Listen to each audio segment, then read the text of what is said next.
मैंने जाते मैं कर दो गुरुवर ऐसा वर दो आत्मशक्ति से ओत प्रोत विद्या ज्ञान से भर दो गुरुवर ऐसा वर दो सुमति सजस सुख संपत्ति दाता हे गुरुवर अपना लो संत समागम चाहूं मैं मुझे अपने पास बिठा लो जैसा भी हूँ तेरा ही हूँ हाथ दया का धर दो गुरुवर ऐसा वर दो आत्मशक्ति से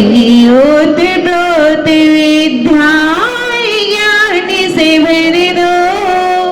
गुरुवर ऐसा वर दो मैं यहूद शिशु हूँ गुरु तेरा दोष ध्यान मत देना सब भक्तों के साथ मुझे भी शरण चरण की देना हे गुरुवर सुखी ज्ञान अभय मन भक्ति से भर दो गुरुवर ऐसा वर दो आत्मशक्ति से ओत प्रोत विद्या ज्ञान से भर दो गुरुवर ऐसा वर दो गुरुवर ऐसा वर दो। बोलिए परम पूज्य आचार्य श्री आर्य सागर जी महाराज की जय।